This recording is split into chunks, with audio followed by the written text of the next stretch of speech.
যুব বিশ্বকাপ জয়ী রাকিবুল হাসান প্রস্তুত হচ্ছেন, তার সামনে হাসান মুরাদ আর তাইজুল ইসলাম। জাতীয় দলে জায়গা পাওয়ার জন্য মুরাদ তাইজুলদের সাথে রাকিবুলের লড়াই। লম্বা সময় বাংলাদেশ দলে সাকিব থাকায় বাঁহাতি স্পিনারদের অপেক্ষা করতে হয়েছে। তাইজুল যদিও লাল বলের স্পেশালিস্ট হিসেবেই নিজের জায়গা করে নিয়েছেন। সাকিবের দিন ফুরোচ্ছে, রাকিবুল জাতীয় দলের জন্যই প্রস্তুত হচ্ছেন।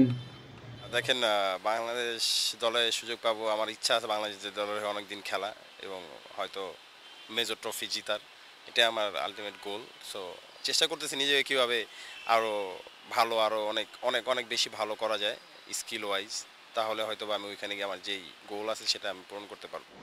গেল বিশ্বকাপে সাকিব রিয়াদদের অ্যাপ্রোচ প্রশ্নবিদ্ধ ছিল। অপরদিকে হৃদয় তানজিম সাকিবরা বড় কিছু করার মানসিকতা নিয়েই ক্রিকেটটা খেলেছেন। যুব দলে চ্যাম্পিয়ন হয়ে বিশ্বজয়ের মানসিকতা তৈরি হয়েছে। একই ব্যাচের রাকিবুলও ব্যতিক্রম নন। আপনারা ইতিমধ্যেই যুব দলের হয়ে বিশ্বকাপ জিতেছেন, তাওহিদ হৃদয়, তানজিম সাকিব, সবাই আসলে চান যে আসলে মেজর কোনো ট্রফি জিততে। এইটা কি আসলে আপনাদের ওই যে বিশ্বকাপ জেতাটা সেটাই কি মানে বড় ভূমিকা রাখছে কিনা? না, দেখেন, অবশ্যই এটা বড় ভূমিকা রাখছে, কারণ আমরা যখন আন্ডার-19 ছিলাম, আমরা সবাই মিলে বিশ্বাস ছিল, আমাদের হার্ডওয়ার্ক ছিল, এখানে আমরা অনেক কষ্ট করছি ওটার জন্য।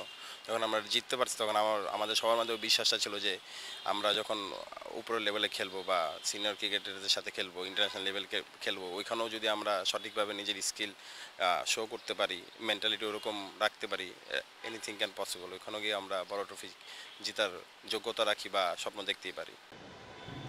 রাকিবুলের বোলিংটা সহজাত, নিজেকে বোলার হিসেবেই পরিচয় দেন। এইচপির প্রথম ক্লাসে রাজ্জাক অবশ্য অলরাউন্ডার রাকিবুলকেই দেখতে চেয়েছেন। শেষ দিকে ব্যাট হাতে রাকিবুল কার্যকর হতে পারেন। এইচপিতে নিয়মিত ব্যাটিংটাও ঝালিয়ে নিচ্ছেন। রাজ্জাকের অনুপ্রেরণায় রাকিবুলও অলরাউন্ডার হিসেবেই পরিচিতি চান।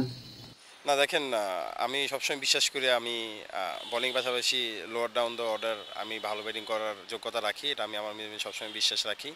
আর আমি চেষ্টা করতেছি কীভাবে ব্যাটিংটা ইমপ্রুভ করা যায়, কারণ আমার মনে হয় যেমনি ব্যাটিংটা ইমপ্রুভ করে এটা আমার নিজের জন্য, নিজের ক্যারিয়ারের জন্য ভালো। আবার যেই দলের হয়ে খেলবো, বাংলাদেশ দলের হয়ে যখন খেলবো তখন ওইখানেও বাংলাদেশ টিম বেনিফিট হবে। সো আমি চেষ্টা করতেছি কীভাবে নিজেকে একটু ব্যাটিংটা আর একটু ভালো করা যায় বা অলরাউন্ডার নিজেকে বলতে পারি ফিউচারে।